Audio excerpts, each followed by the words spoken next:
Hello, everybody. Welcome back. Pasquotank River time. This is going to be an interesting tournament. I rely heavily on previous tournament data, and we don't have that for this one. So kind of a cool opportunity. Probably a tournament that's going to make or break a lot of guys' seasons to an extent. Pull up the spreadsheet here. I did move down to the corner, so hopefully you can see that a little bit better. Looks like I'm still covering up a little bit of the data on the predictor score, but the predictor score for this one's going to be a little interesting because we don't have that historical data. So scores will be really low on this one because there's not a lot of confidence from that model on this tournament. So it'll be interesting to see how that looks. With all that said, let's start in bucket A.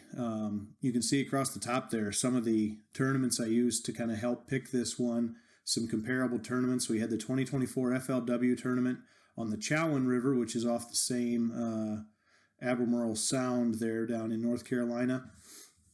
And then we had some South Carolina tournaments that I think are going to fish fairly similar to the Pasquotank here.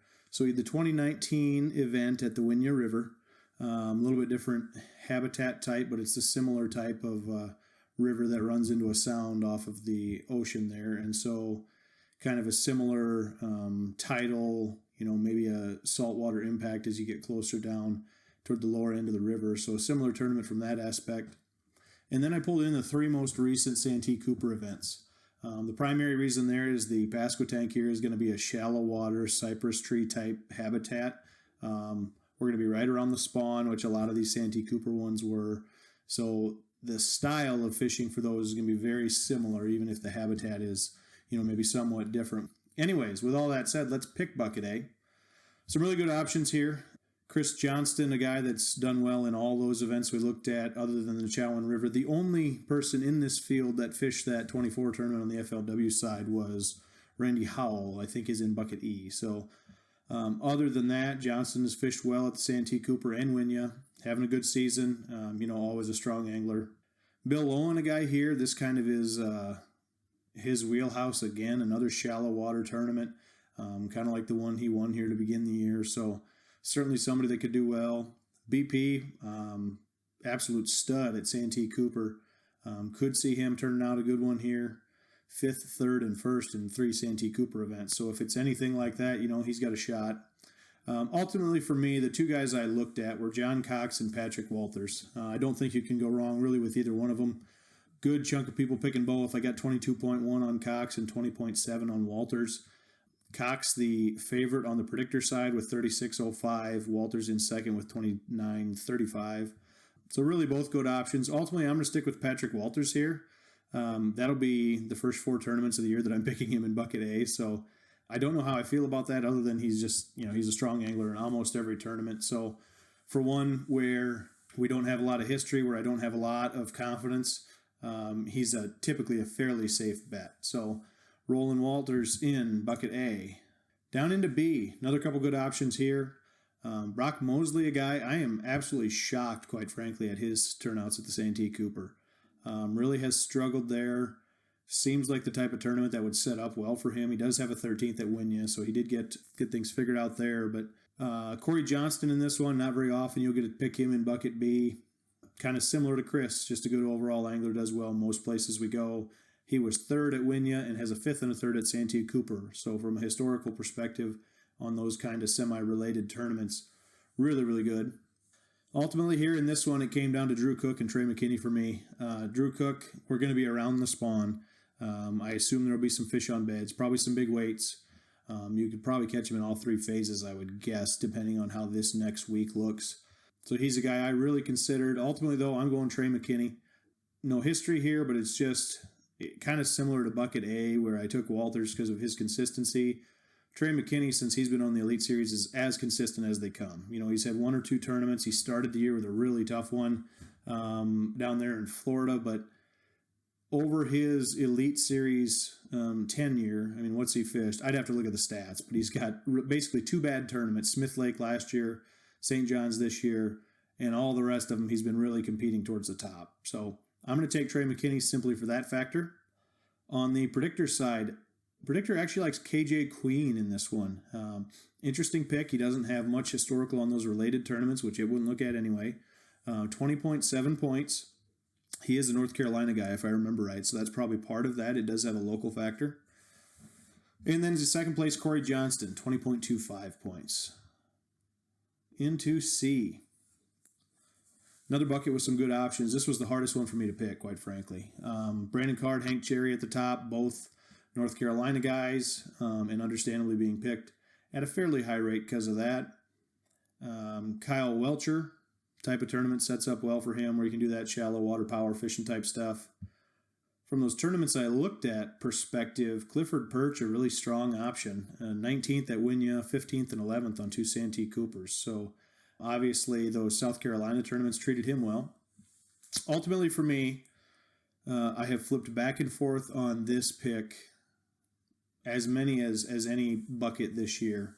Luke Palmer, Tyler Williams, purely a style fit with Tyler Williams here. We obviously don't have any of that historical I like to look at on these related ones here for this tournament, but good, strong, young angler, really good shallow water power fishing, can also, scope a little bit. So real well-rounded angler. And so I've had him picked for quite a while, but ultimately I did switch this one. I am going to go Luke Palmer on this. Luke Palmer in the Carolinas has fished 8 tournaments. He has missed the day 3 cut once, and he missed it by 1 spot. So he was 51st. I don't remember what tournament that was. I think it was a Hartwell tournament a couple years ago. But anyway, and in those related tournaments, he was 18th, 4th, and 1st in Santee Cooper ones and 8th at Winya. So obviously he's got some mojo down there, at least in South Carolina. We're going to hope in this one that extends to North Carolina, and I am going to grab Luke Palmer. Another interesting note here, the predictor has Brandon Card at 24.7 and Jacob Porosnik at 18.7. I am absolutely shocked that the predictor would ever take Porosnik in any capacity without me considering him. Anyway, let's go into bucket D. Another good set of picks here. Pat Schlopper, good option in this one. Not picked by very many. He's got a 36th and a 10th in Santee Cooper on those tournaments we looked at, so some good there. Brandon Lester, good option. Got some decent finishes on Santee Cooper and at Winya. Once again, more of a style fit. Shallow water power fishing is really his game. Predictor agrees with that. They got him at the top of this bucket, 24.5 points. For me, it came down to Benton or Blaylock. Benton, for right or wrong, I kind of lump him in with Drew Cook in a sense. The Drews, just really, really strong around the spawn and kind of reflected on those comparable tournaments there. 37th at Winya, 27th, 9th, and 20th at the Santee Cooper, so some good strong finishes down there. Ultimately, I'm taking Stetson Blaylock. Very similar style fit. These shallow water tournaments are where he really shines around the spawn. He won that Winya Bay tournament. Got a 24th, 21st, and 59th in Santee Cooper, so not quite as strong there, but from a pure style fit and just a gut feeling, I guess, I'm taking Stetson Blaylock in bucket D. He is also second on the predictor at 1785. And finally, last bucket, bucket E. This is another one I kind of struggled with. Some good options here. Matt Airy fished the Winya, fished the Santee Coopers. He's a Carolina guy. Good strong option. Randy Howell, once again, he's the only one that fished that Chowan River tournament last year, so he's got perhaps a little bit of an advantage from that perspective of kind of understanding how the water is going to lay out and how bass are going to be set up. JT Tompkins, hard to pick against him in bucket E, is why he was considered. He doesn't have any of that historical I like to look at, but coming in a decent year right now. Not overly strong, but having a decent year. Stephen Kennedy here. He's a really good pick on Santee Cooper. Good shallow water angler, and kind of a wild card when you pick him because it seems like he's either competing towards the top or really bombing at this stage. So, but I went away from him. Came down for me to Hackney and Fothergill. Fothergill obviously coming off that classic win, sort of finally put things together how we thought he would be fishing this year in terms of really competing. And obviously winning the classic is competing. But ultimately for me, I'm going to take Hackney in this one.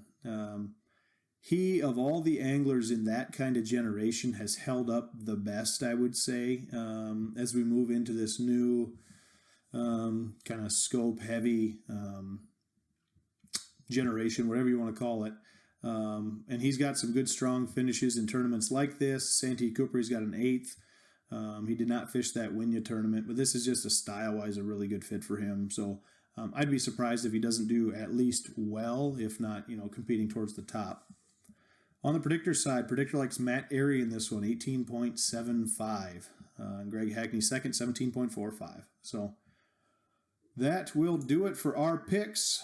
Let's talk tiebreaker. So once again, my team, Walters, McKinney, Palmer, Blaylock, and Hackney. And I am going to go 80 pounds even on the tiebreaker. This one was a little harder to research, just simply because we don't have much history here. But looking at some smaller local derbies, quite a few of them that I found over the last 3 years or so, your first place finisher on those one-day tournaments is going to be like 22, 23 pounds. And so whether that type of weight holds up for 4 days, I don't know, but I'm going to go with 20 pounds a day for whoever wins this one, and 80 pounds. So be interesting to see how this goes. It's almost a shot in the dark. I've got a little bit of research into it, but I think that's totally doable. Could even see somebody do better with the spawn going on. There should be a lot of good fish up shallow. So that is where I'm going, 80 pounds. Appreciate you coming along for this one once again. Good luck to everybody on the Pasquotank. If you have not, you still have time to join the LJM Outdoors group on Bassmaster Fantasy. Good luck to everybody, and we'll see you on the next one.